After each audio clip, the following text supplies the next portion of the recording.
好，欢迎来到何静涵说八卦拳，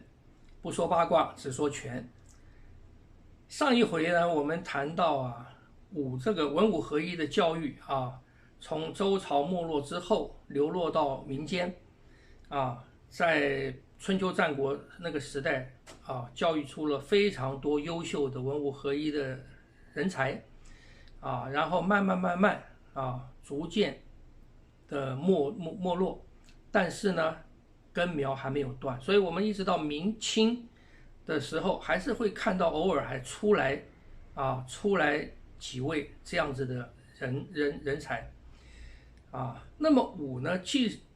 自从流落到民间之后呢，当然它就是变成一个任何人根据他的需要可以有机会学习到的一个技艺了也就是说，武的功能很多，安邦定国教养一个人，培育一个人的身心，但是它是武所以基本上它最基本的，它有防身御敌的这个功能它有如何使用你的身体来保卫你自己跟保卫别人这样的一个功能在所以慢慢的流变，武从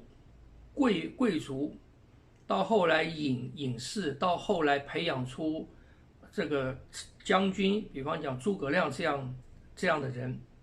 没见他上阵动过刀兵可是一个不懂武的人是不可能做出那样的事情的然后到将军，然后到民间的人学了以后，他变成一个侠士扶危救亲我们讲的仗义之士，然后慢慢变成了什么？然后变成了有一群人，或者当做纯粹保卫自己的家园，然后到了社会动荡的时候有些人拿这个来作为他的巩固自己的势力的一个工具，成为帮派然后流落到所谓的江湖去了，变成你看到上海滩电影里面的那些打手之类的。所以武这个东西，从当初一个安邦定国的一个贵族教育，经过长久的流变好像一条长江大河，从源头很轻的时候，慢慢流下来，一直流到入海，它在周围吸收了周围不同的杂质、不同的元素但是它还是这条河，它还是这条河可是入海的那个河的成分已经跟源头的不一样了所以你说到底什么是这一条河，很难说得清你说的是哪一段所以我们今天在讲什么是国术的时候，就很难说得清楚了。那么现在大家喜欢的透过电影小说大家觉得热血奔张的年轻人爱好的是打斗的这个层面所以慢慢打斗的这个部分就成为了武术的主流了。但是我当初在学的时候，我当初跟师父在学的时候，他就告诉我们的出发是什么，我们习武的出发是什么。所以我们讲我们是习武，我们不仅仅是练拳所以我师父讲，宫保田说武术不是用来打人的，意义在这里，就好像说汽车不是用来撞人的那汽车虽然当初的设计不是用来撞人的，可是它撞死人的数量也不少而且它确实可以撞死人所以我师爷宫保田说武术不是用来打人的，表示说什么？表示说我们习武的，我们练拳的那个层面，我们对自己的期许是比较高的啊。我们习了武之后，我们要干什么啊？不是要去抢一个地盘不是要去为自己谋什么利益，最起码在他们那个年代，最起码你保卫你的家，保卫你的村像当初台湾有很多的管的农闲的时候，大家练武，目的是什么？目的就是保护村庄所以一直到这个阶段练武的目的还是在什么？在保护别人，或者保护我的家人是在不受侵害而不是去掠夺所以中国武术有一个特性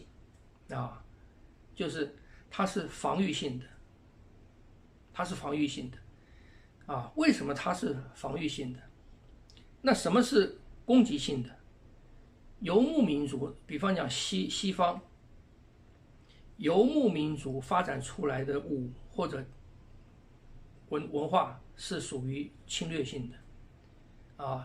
因为中国是以农立国很久了，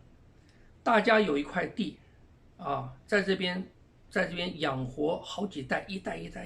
的人，几百年都在这块土地上面，所以他是不可能去一直用侵略的方式来养他这个家族的。什么原因？因为他跑不掉。他如果结了仇了他这一代没有遭殃，后代子孙也会遭殃。所以如果结了仇了，大家都在提心吊胆之下过日子，这个不是他们要的，这不是练武的初衷习武的初衷是什么？是要维护我的生活，让我的生活能够安定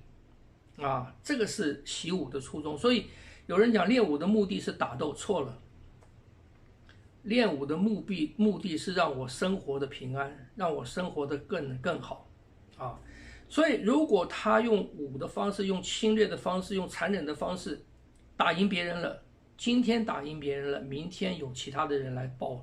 仇，所以他永远不会安定那在这个状况之下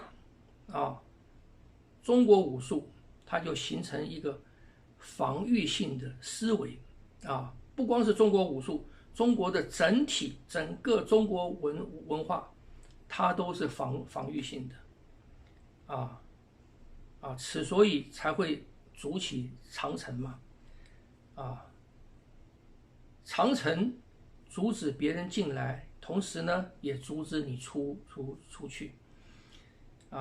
为什么明朝有海禁